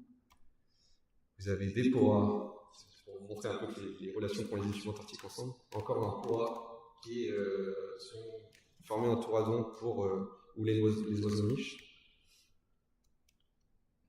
Donc voilà, ça c'est la base scientifique australienne ici. On est pas loin de l'Antarctique. Columbanthus muscoides, qui fait penser à une silène un peu en montagne. Et d'ailleurs, vous voyez les manchots. Donc là, des gorfous-sauteurs. Et voilà les fameuses, je vous dis pour le repérer, les fameuses colonies manchots royaux. Pas confondre avec le manchot empereur. Le manchot empereur, il niche en hiver sur les glaces. Lui, il niche en été. Mais vous savez que les sorties de l'été, il est inversé. Ouais, les colonies. Donc ça, c'est une colonie de 250 000 couples. Et à l'époque, il y avait ce qu'on appelait les phoquiers qui, en fait, tuaient les éléphants de mer et les phoques pour récupérer la graisse pour allumer les lampadaires européens. Et pour faire cramer la graisse, ils mettaient les manchots comme combustible. Et c'est comme ça que énormément de manchots ont fait disparaître. Et maintenant, les colonies sont en tête, mais on voit encore les vestiges des phoquiers et des gouverneurs à graisse. Et donc, je parlais des mégaherbes. Il y a une particularité dans ces îles australasiennes, c'est que les plantes ont des tailles démesurées, la plupart, alors que d'habitude, en île subantarctique, c'est des plantes plutôt basses. Là, vous avez un exemple, Stibocarpa polaris. Là, la famille, je pense que vous l'avez. Les ombelles. Il a piacé, on connaît bien. Donc, ça, c'est des plantes qui peuvent faire 1,50 m de haut sur 3 mètres de large. C'est impressionnant. Vous avez aussi Pleurophyllum, qui est une astéracée. Après, ce qui est bien, c'est qu'on connaît 2-3 familles, là-bas, on fait un peu comme le Ils sont très diversifiés. Pleurophyllum muckeri, qui peut être très grand aussi, mais les prairies, bon, j'avais pas de chance, c'est cyclique. Les années, ça ne fleurit pas. Et vous avez un manchot endémique de cette île, le manchot de Schlegel, le Diptès schlegeli, qui est très proche du Gorfou macaroni. Très curieux, avec ses aigrettes. Là, vous avez le pétrel géant antarctique. Et on arrive sur l'île Campbell. On revient en Nouvelle-Zélande, on est toujours dans cette même région biogéographique, mais on est quand même dans des milieux moins froids. Et là, comme on n'est pas loin de la Nouvelle-Zélande, on retrouve quand même beaucoup plus d'espèces que dans les autres îles. Vous avez une autre mégaherbe, Bulbinaire aussi. Alors ça, c'est une famille qu'on connaît tous, qui commence à fleurir en ce moment. Est-ce que ça dit quelque chose? On sera un A. Les astrodèles. C'est une astrodélacée. C'est pour ça qu'on peut reconnaître un peu la feuille. Enfin, la fleur pas trop. Les bulbines.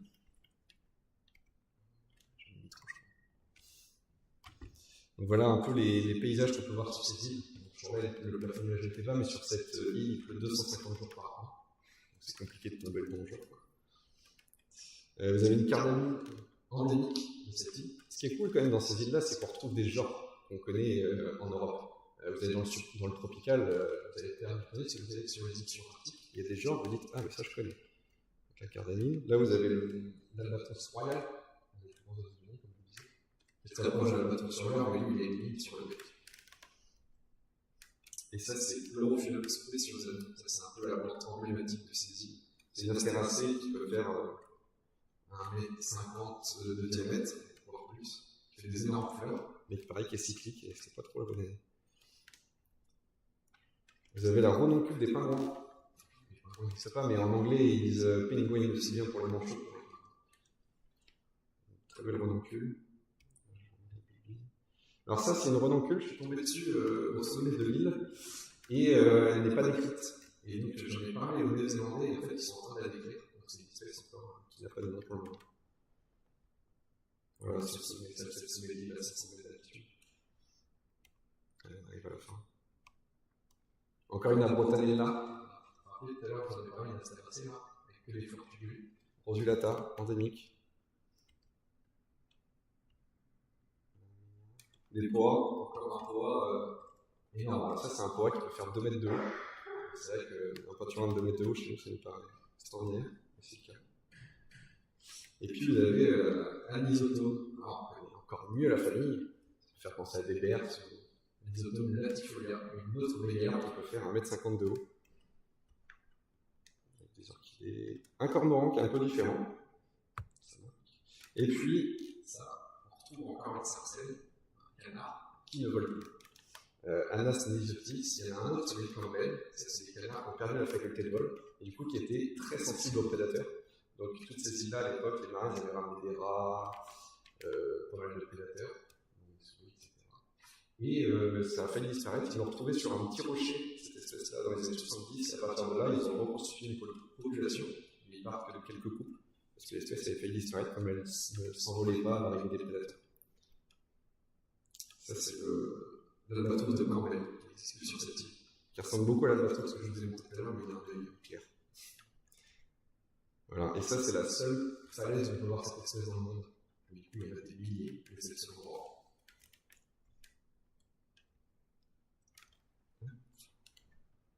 Et les communautés améliaires, donc là, ça fait presque la taille d'un enfant. Ça dépend de l'âge de l'enfant. Un enfant de 10 ans, donc ça doit faire sa taille à peu près. C'est vraiment énorme. Il y a une communauté.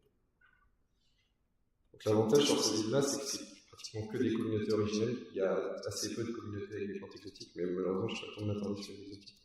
Je n'avais pas prévu non plus, c'est notre désert.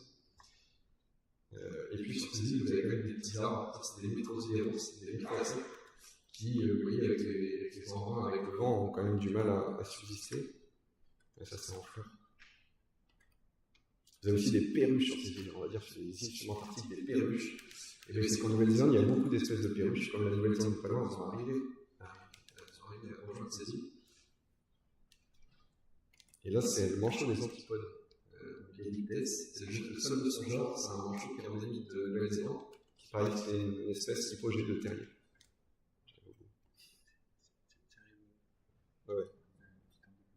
Ouais.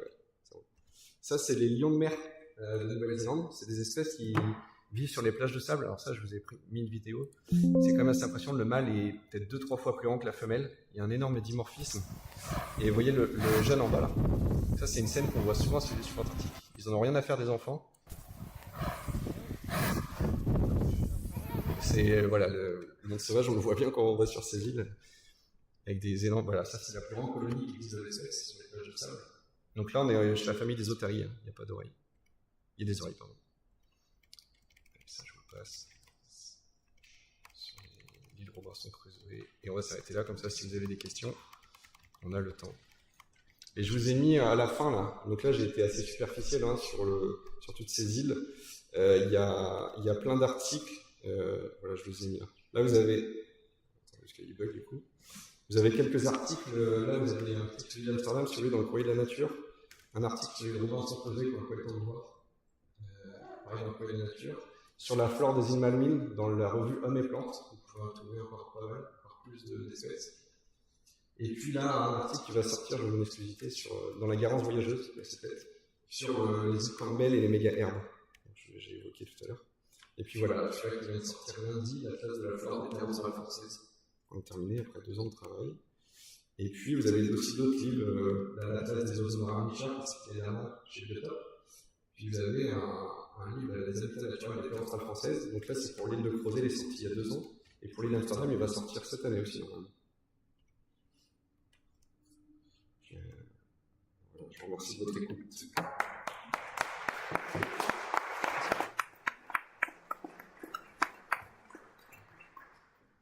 Bon, j'espère qu'on aura le temps pour les questions. Ouais, oui. Est-ce qu'il y a des personnes qui ont des questions du coup? J'aurais pu continuer. Non, il y a des questions là. Ouais. Je te prends le micro. Comme ça, on va pouvoir entendre les questions.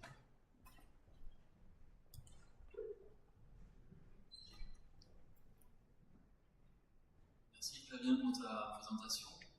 Moi, j'avais une question parce que tu traites beaucoup de la flore locale, en fait. Et je voudrais savoir un petit peu, sur ces îles, quelles sont à peu près la proportion entre plantes exotiques, justement, introduites, par rapport aux plantes, justement, qui sont indigènes.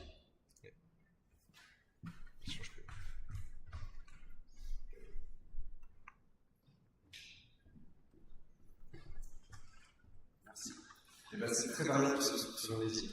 L'île Amsterdam, on était là, on a fait le rapport il n'y a pas longtemps. On est à 39 indigènes et 106 exotiques.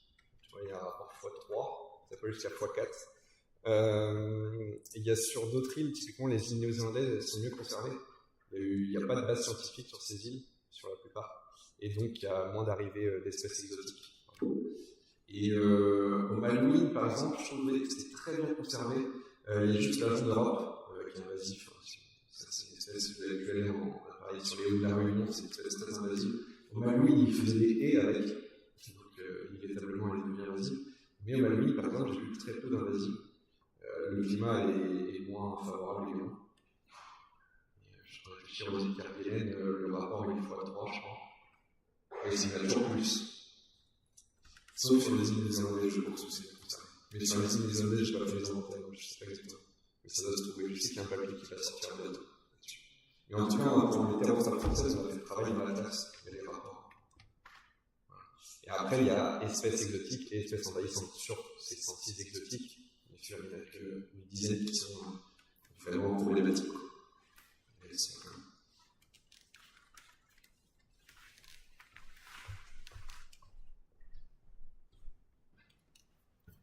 Je me demandais d'où vient la différence entre le fait que dans certaines. Vous avez dit que dans les îles australasiennes, il y avait plutôt un gigantisme des espèces, alors que pour les autres, c'était vraiment des espèces plus miniatures. Et d'où vient la différence? Est-ce que c'est.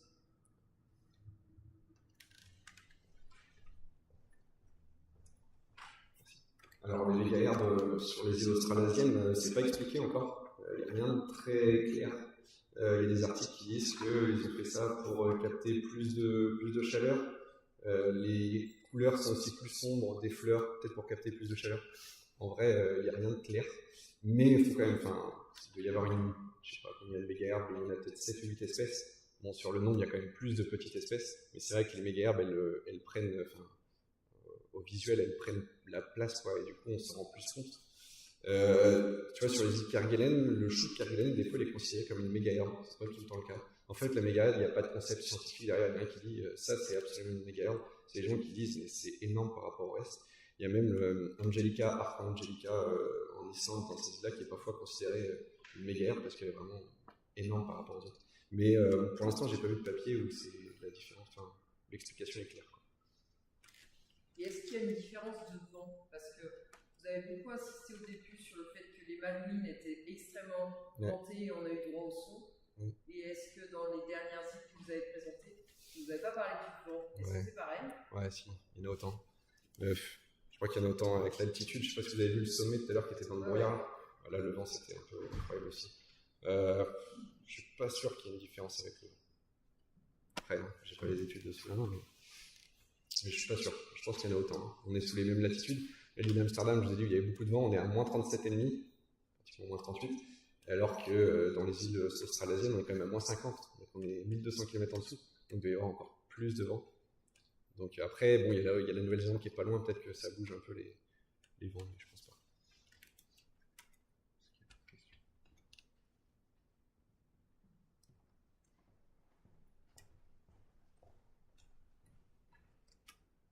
C'est pas forcément par rapport aux espèces, mais plutôt dans quel cadre vous aviez fait toutes ces îles et quel était votre projet de recherche?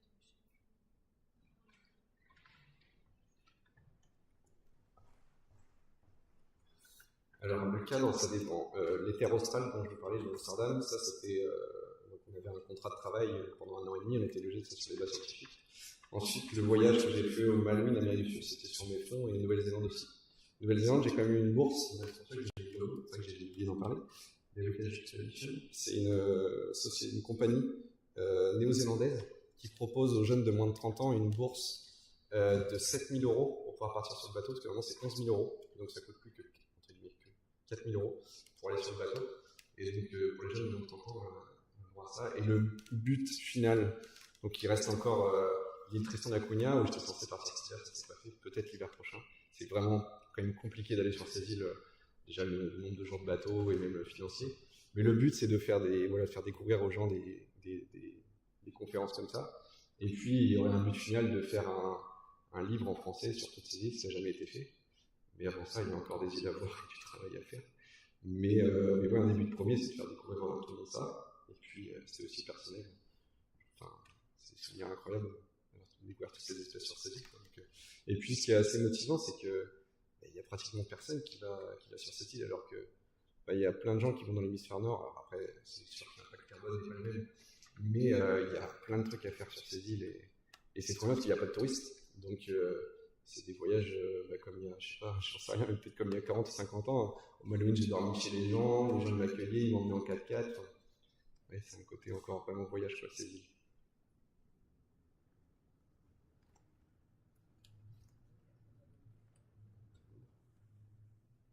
Est-ce qu'il y a encore des questions? C'est la première fois que je parle. Après, si c'est jusqu'à 20h30, je sais pas, non? Le parc ferme à 21h, donc là il est 20h03, vous avez encore un peu de temps quand même. J'étais pressé alors, pardon. Il n'y a pas de souci. Moi j'ai une question, Ouais. parce que les Malouines ont une population permanente. Ushuaïa, on a vu que c'est ultra touristique, comme le plus bas village qui m'a l'air très bien fréquenté aussi en touristes. Moins quand même, mais oui. Moins, mais toutes les dernières îles que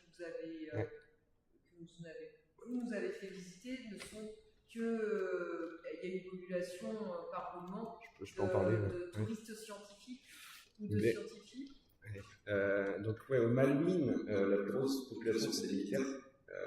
Je crois qu'il y a, j'ai peur de dire des bêtises, j'avais les chiffres à une époque. Internet 10 700 parce que je suis allé regarder. Ok, mais je crois que la proportion c'est 4 000 militaires, un truc comme ça. C'est énorme parce que en fait on prend l'avion à la base militaire d'Oxford en Angleterre. Et on arrive sur la base militaire au Malouine, et elle est vraiment impressionnante, comme parce qu'ils veulent pas se la faire piquer par les Argentins. Alors ce qui est assez marrant, c'est que quand on va en Argentine, à Ushuaïa, ils disent que les Malouines c'est à eux, ils font des expo photos sur les oiseaux des Malouines en disant beaux oiseaux et tout ça, alors que c'est les Anglais qui sont dessus. Donc il y a une grosse rivalité là-dessus. Alors Ushuaïa, oui, je sais plus, c'est 80 ou 90 000 habitants, Ushuaïa. Et après, toutes les petites îles, donc les TAF, c'est que du personnel, pas forcément scientifique, mais sur les bases, il y a aussi des artisans, des militaires, médecins, cuisiniers, ils en recherchent d'ailleurs. S'il y a des menuisiers dans la salle, n'hésitez pas à postuler ou inversement. Mais c'est qu'il n'y a plus de tourisme depuis le Covid. Avant le Covid, je crois que c'est 12 touristes par rotation. Il y a 4 rotations par an. On est réinvité 4 fois par an. Et après, dans les îles australasiennes, donc il n'y a que quelques bateaux qui sont autorisés parce que c'est tout en réserve naturelle. Donc on n'a pas le droit d'y aller avec son petit voilier, par exemple. Déjà aller en voilier là-bas, c'est chaud.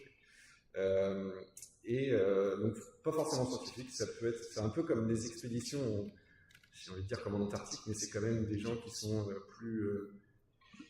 qui s'y connaissent quoi. Tous les gens que j'ai vus dans le bateau, ils étaient là à photographier les albatros, ils étaient à fond, à regarder les plantes et tout ça.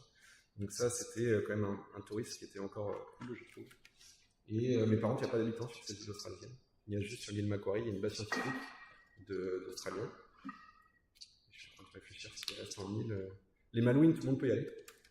Mais c'est vrai que c'est pas facile de savoir le tuyau, mais en fait, oui, il faut envoyer un mail à la Royal Air Force en disant que je suis intéressé pour prendre l'avion militaire qui va d'Oxford aux Malouines. Et après, c'est pas donné, c'est 1 300 €, je crois. Mais ça se fait. Et après, là-bas, les gens sont hyper accueillants. C'est trop bien. Comme ils sont pas habitués à voir des gens. J'ai encore une petite mamie qui m'a envoyé un mail l'autre jour en me disant c'était trop bien, quand est-ce que tu reviens et tout. Donc non, le peu de gens qui y allent sont excellents.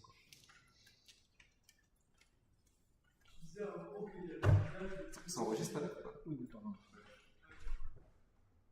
Si je petite anecdote, tu disais qu'il y avait le village le plus au sud, il y avait un seul bateau par an. Ah, c'était une filles. Ouais, j'avais un par an, j'étais choqué. Il y a beaucoup d'habitants.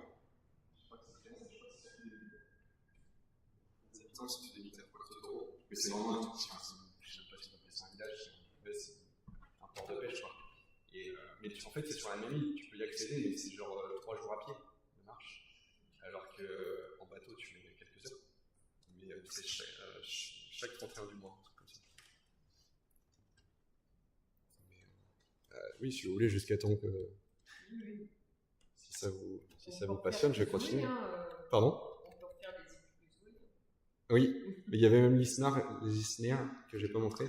Ça, c'était des colonies de puffins filugineux au petit matin, à 5h30 du mat, pour se lever tôt. Et sur cette île-là, qui fait que 15 km, c'est 2 millions d'albatros filugineux qui nichent. C'est une des îles les mieux préservées du monde. Et donc, au petit matin, tout le monde part à la pêche.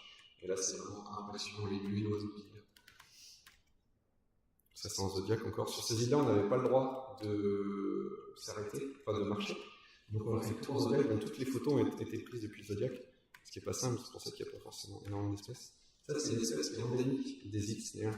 C'est vrai, attendez, je vais quand même vous montrer où elles sont les Isnéas, parce que ça va vous paraître. C'est un tout petit archipel au sud de la Nouvelle-Zélande. Il y a des petits confettis d'îles ici. Et donc sur cette île, il y a quand même pas mal d'endémismes, dont ce petit, ils appellent ça des miros là. Celui-là aussi, ça c'est, je sais plus comment ils l'appellent en anglais. Vous avez un arbre, une astéracée en arbre, Macroléaria, des Oléaria pour ceux qui connaissent. Vous avez encore la, bah non, on l'a pas vu avant, mais l'Otarie de Nouvelle-Zélande. Oui, on voit qu'il pleut là. C'est parfois pareil pour le matériel photo, c'est pas toujours simple. J'ai des galères des fois. Et puis vous avez le manchot des Isnéas, qui est endémique, juste de ce petit confetti d'île, mais il y a des énormes colonies, mais il existe que là, c'est impressionnant. Des Robustus. Et donc voilà, on peut faire Robinson Crusoe, donc la province fernandésienne. Donc là, vous allez voir, on change beaucoup du subantarctique, mais pour autant, c'est plus ou moins classé dans les îles subantarctiques parce qu'il y a le courant de Humboldt qui remonte, qui est froid. Et donc on retrouve quelques espèces en commun, vous allez voir, on va complètement changer d'univers. Donc là on arrive sur l'île Robinson Crusoe, donc il y a vraiment l'île d'où était Robinson, hein, qui est accessible, il y a 800 habitants sur cette île. Ça c'est l'atterrissage, on prend un petit avion, une place, et on atterrit sur une des pistes les plus dangereuses parce qu'en fait il y a des falaises de chaque côté. Et j'ai bien ensuite de prendre l'avion parce qu'il y a eu l'accident en 2016. Alors voici, l'atterrissage en bas, ça c'est impressionnant. On peut y aller par bateau, il y a 12 places une fois par mois, sauf que c'est pris par les habitants. C'était compliqué. Donc ça c'est l'île Robinson Crusoe qui fait que 50 km². Et la particularité, c'est qu'il y a la plus grande densité de plantes endémiques au monde sur cette île. Désolé, c'est vrai que j'ai mis faux des flores, mais on fait quand même beaucoup de fleurs. Voilà, ça c'est le village de Robinson Crusoe. Donc c'est une île chilienne, je ne sais plus si je l'ai dit. Alors les habitants, c'est assez marrant parce que, je ne sais pas si on peut dire casanier, mais j'ai marché sur toute l'île pendant une semaine, j'ai jamais croisé un habitant, ils restent tous dans le village, ils pêchent tous de la langouste ou presque. Et c'est une vie insulaire, mais comme s'ils vivaient sur une île d'1 km², c'est assez étonnant. Là, ça c'est la seule rue de l'île. Puis vous avez des plantes exceptionnelles, ça c'est une astéracée, Dendroserix littoralis. Dendroserix, c'est un genre qui est endémique de là-bas. Avec des espèces de... Maintenant, je crois qu'ils ont mis un genre Sompus, donc les laitons. C'est un laiton en arbre, c'est dans la génétique. Alors, Aloragis, ça c'est assez marrant parce qu'on a une plante de cette famille dans notre flore. Est-ce que ça vous dit quelque chose? Une plante aquatique, la famille des Aloragacées. Des myriophiles. Les myriophiles de cette famille. Alors là, pour trouver le lien, sur les taux, un petit myriophiles. Alors, vous n'avez pas beaucoup d'oiseaux. Vous avez 2 oiseaux, donc lui, l'Anerites fernandesianus, donc l'endémique de l'île, et puis on va en voir un autre juste après.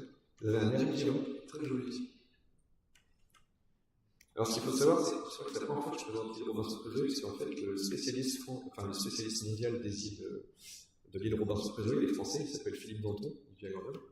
Et Donc je n'avais jamais trop fait en me disant Philippe avait déjà fait beaucoup de vulgarisation sur cette île. Il faut vous le dire quand même, il y a des belles espèces. Là, c'est le gros méliacé, donc bien.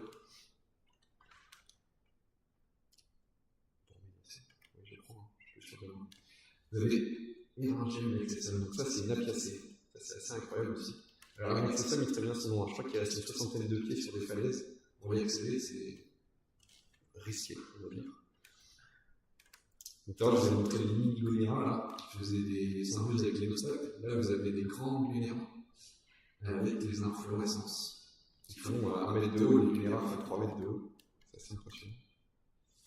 Alors, si vous avez visité, alors ces îles-là sont souvent comparées avec les Canaries, ou même la Macaronésie plus large, parce que vous trouvez ce que le botaniste français Philippe Danton a nommé des myrticides.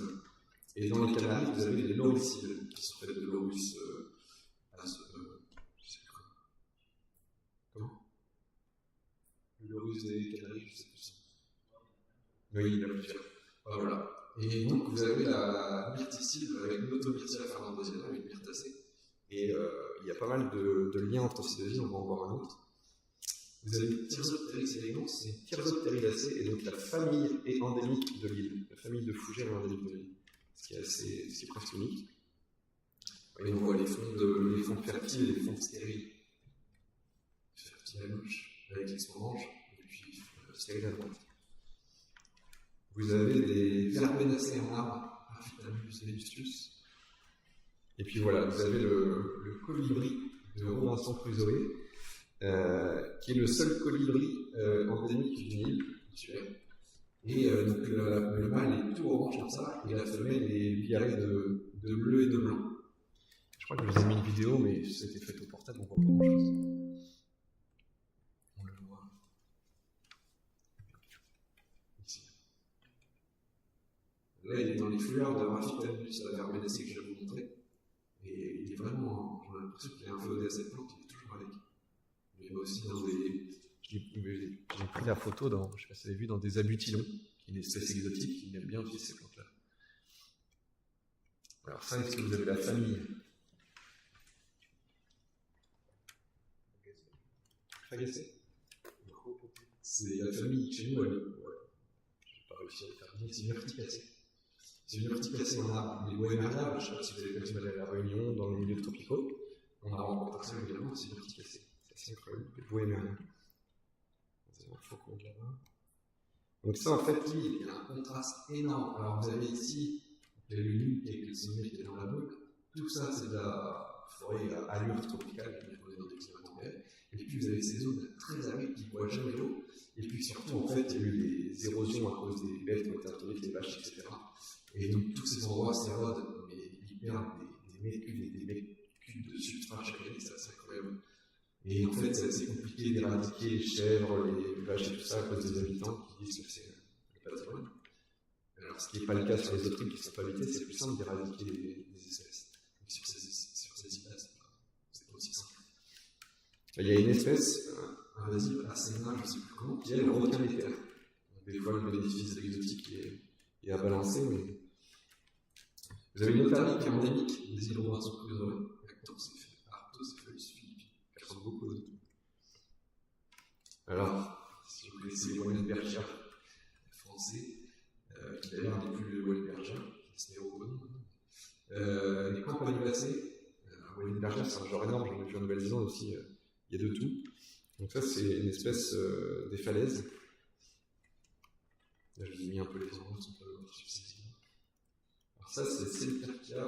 Selkirk, Alexander Selkirk, c'était celui qui était Robinson Crusoe. Et donc la plante est dédiée à Robinson Crusoe. Je ne sais plus si c'était un botaniste, je ne sais plus de nationalité. Donc ça c'est une Borraginacée, dont le genre est endémique des îles Robinson. Cuminiacée, c'est une Lamiacée.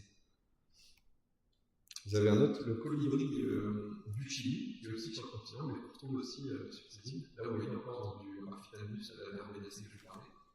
Tubulé qui est idéal pour les colibris. Ou inversement, c'est idéal pour la plante aussi pour sa pollinisation. Alors ça c'est pareil, ça c'est une famille que vous connaissez tous. Des plantes de milieu humide qui font des arbres, qui sont généralement pas en groupe.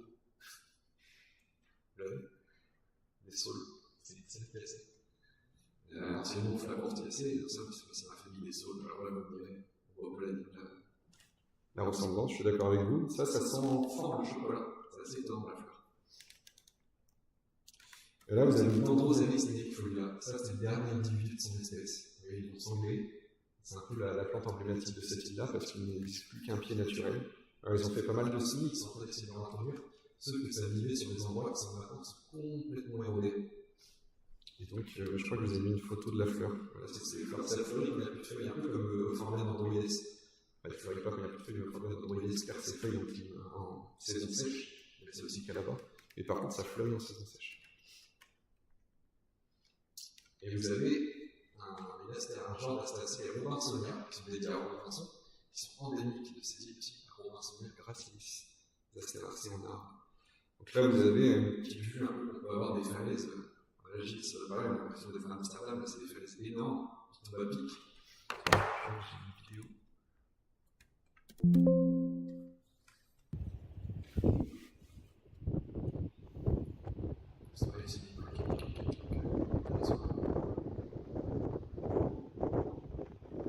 Donc là, on est à 700 km des côtes chiliennes. Donc ça, c'est une myrtacée. Alors ça, c'est une plante emblématique. Après, l'autre est très rare, mais celle-ci, en fait, c'est une Lactoridacée. C'est une famille vasculaire qui est endémique de l'île de Robinson Crusoe. Lactoridacée, c'est une plante qui a été retrouvée sous forme fossile sur la plupart des continents du Gondwana. Donc ça a été retrouvé en Afrique, en Océanie, etc. Que sous forme fossile. Et le seul endroit où la plante est vivante, où la famille est vivante, c'est sur l'île de Robinson Crusoe. Il reste que quelques pieds sur l'île, peut-être une centaine de pieds. Et donc celui-là, on a dû le montrer, on a installé des cordes pour pouvoir aller voir la plante et tout. C'est vraiment la plante mythique. Alors c'est très basal dans l'art dans la phylogénie, parce que c'est rapproché souvent des Aristolochies. Et là, vous avez une petite plante qui est très sympa aussi, un autre Robinsonia. Mais la particularité de ce Robinsonia, là on est dans le bout du bout de l'évolution, c'est que le Robinsonia, il ne germe que sur les types de Dixonia verteroana qui est endémique. Et donc en fait, la plante, elle germe sur la stigme fougère, ensuite elle fait tomber la fougère et elle développe ses racines. Et donc ça, c'est une plante qui est vachement rare. Robinsonia vénénia. En même temps, elle cherche la rareté parce que pour germer que sur le style d'une espèce, donc ça, c'est le genre de plante qui est incultivable, qui ne peut pas être en excitus, ça va être compliqué de la conserver. Bon, je vous avais mis ça pour dire que si jamais vous êtes plus curieux, il y a toutes les espèces qui sont sur Inaturalis. Qu'est-ce que je vous avais mis une petite vidéo d'au revoir, je crois. Bon bah oui.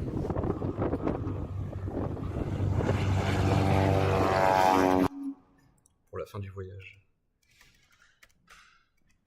Et voilà, cette fois on est au bout. J'avais 2 articles que j'ai pas passé tout à l'heure. Il y a un livre aussi sur l'environnement marin et les pêcheries des îles Saint-Paul et Amsterdam qui est sorti il y a quelques